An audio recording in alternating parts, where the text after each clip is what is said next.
अस्सलाम वालेकुम dear viewers, असांजे चैनल ते खुशामदीद।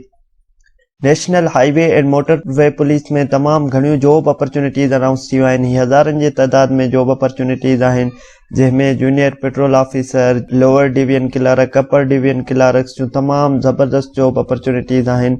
त घणे खां घणा कैंडिडेट्स इन में अप्लाई करे फ़ाइदो हासिल करे सघनि था। ही हज़ारनि जे तइदाद में जॉब अपॉर्चुनिटीज़ आहिनि। जीअं ही तव्हां साम्हूं एडवर्टाइज़मेंट ॾिसी रहिया आहियो, national highway and motorway police में BPS 7 टू BPS 15 जूं जॉब अपॉर्चुनिटीज़ अनाउंस कयूं वयूं आहिनि, जंहिंमें सभिनी खां पहिरीं जेका जॉब आहे उहा आहे जूनियर पेट्रोल ऑफिसर जी। ही तव्हां ॾिसी रहिया आहियो, डिफरेंट प्रोविंस जे लाइ कोटा आहे ऐं उहा अकॉर्डिंग टू कोटा ही तव्हां ॾिसी सघो था। ऐं इन जी जेका क्वालिफिकेशन रिक्वायर्ड आहे, इन में इंटरमीडिएट आहे।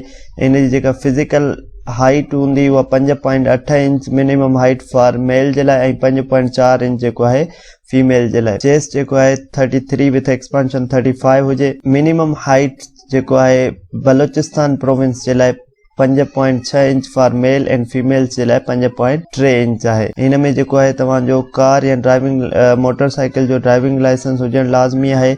एज लिमिट इन जी 18 खां 25 साल आहे। उन खां पोइ असिस्टेंट जी जॉब आहे BPS 15 जी। उन खां पोइ स्टीनियोटाइपिस्ट जी जॉब आहे ऐं उन जे साम्हूं उन जी वैकेंसीज़ ऐं क्वालिफिकेशन वग़ैरह लिखियल आहे।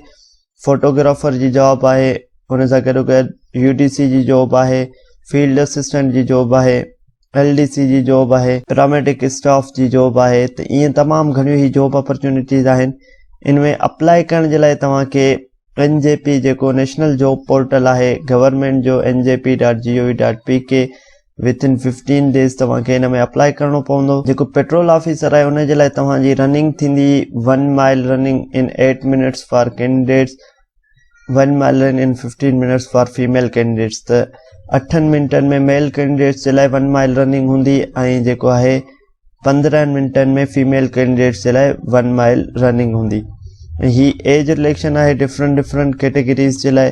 त तव्हां अगरि कंहिं कैटेगरी में अप्लाई कंदव त तव्हांखे एज रिलैक्सेशन ॾिनी वेंदी। उमेद था कयूं तव्हांखे इन्फॉर्मेशन मिली वई हूंदी। National highway and motorway police में तमामु घणियूं जॉब अपॉर्चुनिटीज़ ऐं मज़ीद इन्फॉर्मेटिव वीडियो जे लाइ असांजे चैनल खे लाइक कयो, सब्सक्राइब कयो, जीअं असांजी ईंदड़ हर नई वीडियो ते पहुची सघे। अल्लाह हाफ़िज़।